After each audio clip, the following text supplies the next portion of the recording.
Thank you for joining Wars of the Roses.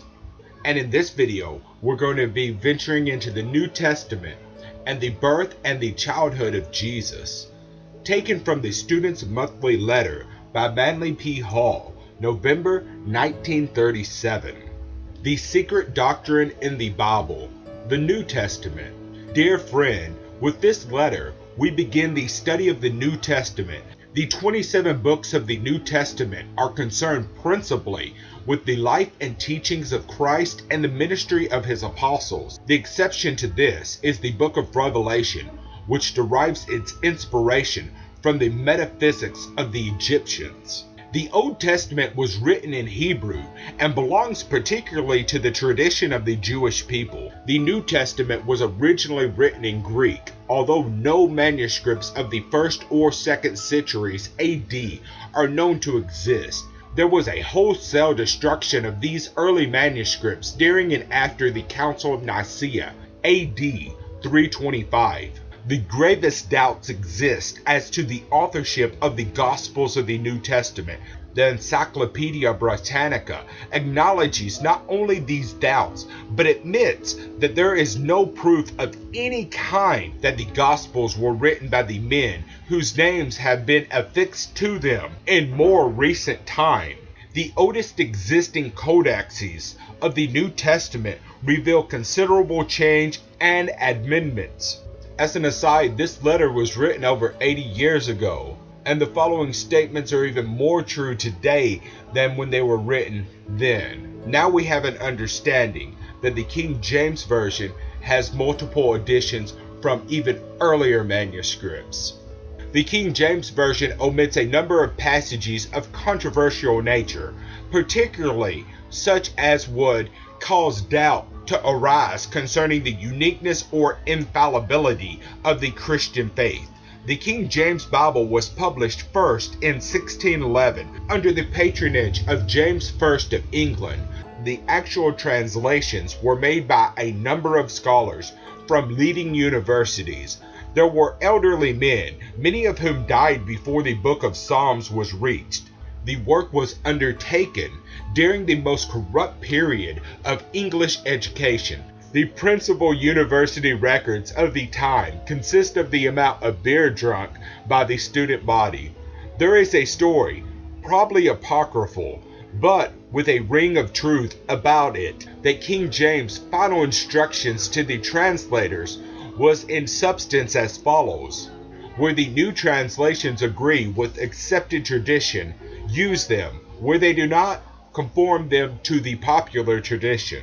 When the manuscript was completed, it was given into the hands of Lord Bacon, who is responsible for its present literary excellence. He achieved the impressiveness now evident in the book largely by taking libraries with the text. As a result, the Bible student is not justified in accepting the King James Version as an infallible production, or in believing that the divine dictates were revealed originally in the King's English. In addition to accepting books of the New Testament, there are a number of apocryphal writings and associated works which have been excluded from the Bible for a number of reasons. In some cases, these books are highly imaginative flights, and in other cases, they are far too pointed for distribution among the laity.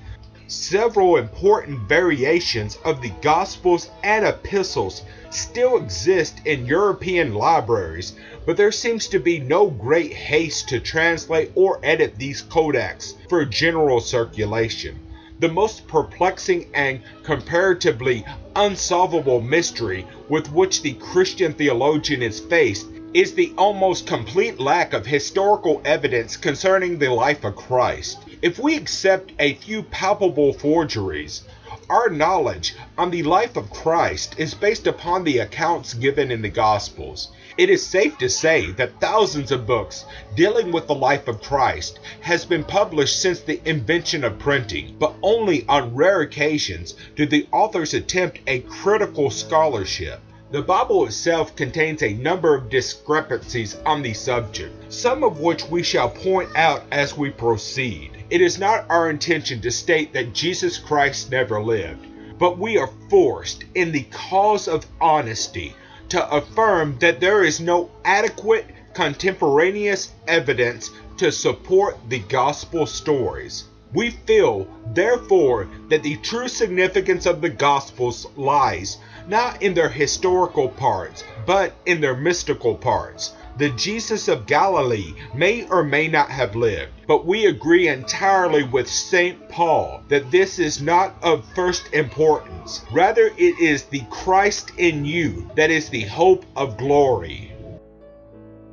The birth and childhood of Jesus Christ.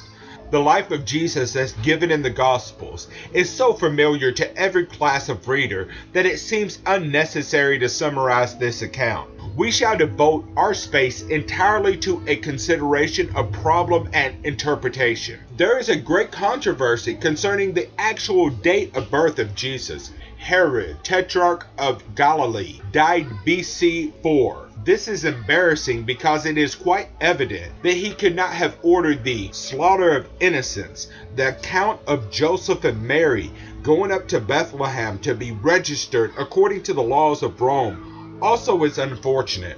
Rome only exercised the law of registration on one occasion, and that was during the reign of Quirinius, about 10 years after the death of Herod. Thus we have an interval of 10 years of uncertainty, which every educated theologian knows but seldom discusses. The reader should remember that the fathers of the early church were themselves in considerable discord over the time of the birth of Jesus. Various years were suggested in attempt to reconcile theology and history. This was finally given up as hopeless, and the debate narrowed itself to the consideration of the winter solstice and the vernal equinox as possible birth dates. The church fought for 500 years to decide which date was right.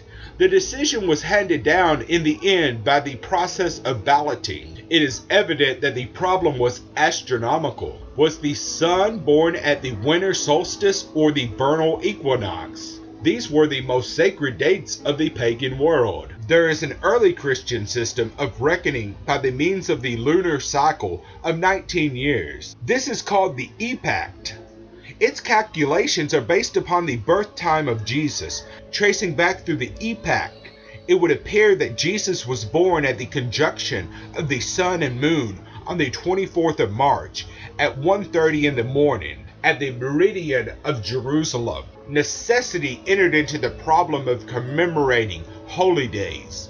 Meetings of the Christians were forbidden in the city of Rome. One of the principal feasts of the Romans fell near the winter solstice. The Christians met at this time because of the vigilance of the Romans was relaxed during the celebration of their feast. This seems to be the origin of the observation of Christmas on the 25th of December. Problems of this kind would confound any system of theology in simple fact and substance. No one knows either the day, month, or year of the Nativity. Searching in this maze of theological oratory and historical discrepancies, we arrive at the probable date of the historical Jesus. In the Talmud of the Jews, we learn that Joshua ben Panthera was born about the year BC 120, in the reign of the Jewish king Alexander Jannes. This man lived, was a rabbin of considerable influence, a reactionist, and was finally stoned to death for heresy. He was a disciple of the great Joshua ben Parkia, a member of the Jewish Sanhedrin, a man who had arisen from the state of Rabbin to a high place of honor among the Orthodox Jews. About the year BC 100, Joshua ben Panthera, then about 20 years of age, accompanied his master ben Parkia to Egypt to escape Alexandria's persecution of the Arabians. The statement that Jesus studied with the Egyptian priest is to be found not only in the Talmudic writings, but in certain early manuscripts of the Christian Gospels. The Talmud states that Jesus, or Joshua, traveled to Egypt with ben Parkia to study sorcery, so that he became a miracle worker, gained the power of healing the sick, and practiced illusions. There is an old manuscript which dates from the revision during the Byzantine period, centuries before the King James Version, which was for a time in the possession of the secret order of the Knights Templar of Jerusalem. The 6th chapter, 42nd verse of St. John intimates the journey of Jesus into Egypt. In the King James Version, verse 42 reads, "And they said, Is this not Jesus, the son of Joseph, whose father and mother we know? How is it then he saith, I come down from heaven?" The manuscript reads, "And they said, Is this not Jesus, the son of Joseph, whose father and mother we know? How is it then that he saith, I come down from heaven? Is it because he dwelt among the Greeks that he come to speak with us? What is there in common between what he has learned from the Egyptians and what our fathers have taught us?"